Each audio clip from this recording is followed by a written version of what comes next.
Howrah সাঁকরাইলে Shyamaprasad cup পাওয়ার বল tournament. Howrah সাঁকরাইলের মধ্যঝোড়ার সর্দারপাড়ায় ৮০তম স্বাধীনতা দিবস উপলক্ষে আয়োজন করা হলো শ্যামাপ্রসাদ কাপ পাওয়ার বল টুর্নামেন্ট।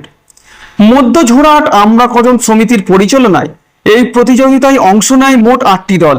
টুর্নামেন্ট ঘিরে এলাকায় ছিল উৎসবের আমেজ। প্রতিটি ম্যাচে সেরা খেলোয়াড়কে দেওয়া হয় ম্যান অব দ্য ম্যাচ পুরস্কার।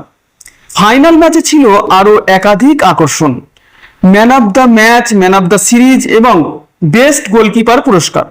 পাশাপাশি জয়ী ও বিজয়ী দলকে ট্রফির সঙ্গে দেওয়া হয় নগদ পুরস্কার। ফাইনালে জয়ী দল পায় ৫,০০০ টাকা এবং বিজয়ী দল পায় ৩,০০০ টাকা। খেলাধুলার পাশাপাশি স্বাধীনতার চেতনাকে সামনে রেখে এই আয়োজন এলাকার মানুষের মধ্যে তৈরি করে ব্যাপক উৎসাহ ও উদ্দীপনা। স্বাধীনতার ৮০তম বর্ষে এমন ক্রীড়া আয়োজন তরুণ প্রজন্মকে খেলাধুলার প্রতি আরো উৎসাহিত করবে বলে এমনটাই মনে করছেন উদ্যোক্তারা। নমস্কার, আমি ডক্টর সৌরভ মোদক। আমি সাঁকরাইল ভারতীয় জনতা পার্টি সাঁকরাইল ৩ নম্বর মণ্ডলের জেনারেল সেক্রেটারি। আজকে আমাদের এই কাপ ১৫ই আগস্ট ৮০তম স্বাধীনতা দিবসে ডক্টর শ্যামাপ্রসাদ মুখার্জি, যিনি আমাদের ভারতীয় জনসংঘের ভারতীয় জনতা পার্টির প্রতিষ্ঠাতা, তার নামানুসারে ডক্টর শ্যামাপ্রসাদ কাপ রাখা হয়েছে। তো আজকের এই খেলা আমরা আমাদের মধ্যঝোড়ার সর্দারপাড়া আমরা কজন সমিতি ক্লাবে এই মাঠ প্রাঙ্গণে আমরা এই খেলাটা চালাচ্ছি। আমাদের ১০৬ নম্বর বুথে দীপঙ্কর সর্দার মহাশয়, তার নেতৃত্বে তার ১০৬ নম্বর বুথে আমরা এই খেলাটা চালাচ্ছি। এটা আট দলের খেলা হচ্ছে।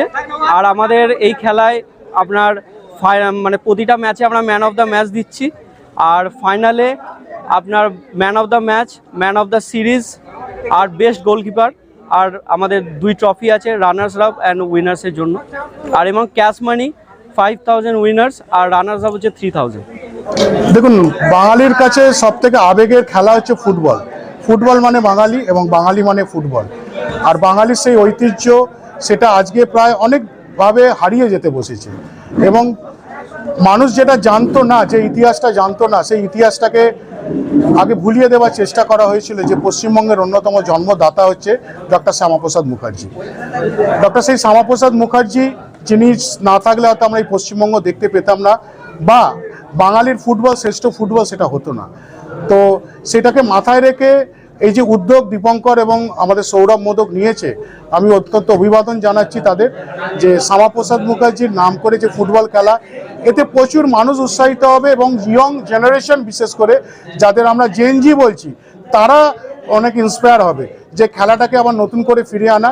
এবং খেলা হবে, খেলায় হার জিত আছে, একটা দল জিতবে, একটা দল হারবে, কিন্তু যে আনন্দটা পাবে বা যা আনন্দটা সেটা পরিবেশ মানুষকে দিয়ে যাবে, সেটা কিন্তু অনস্বীকার্য থাকবে।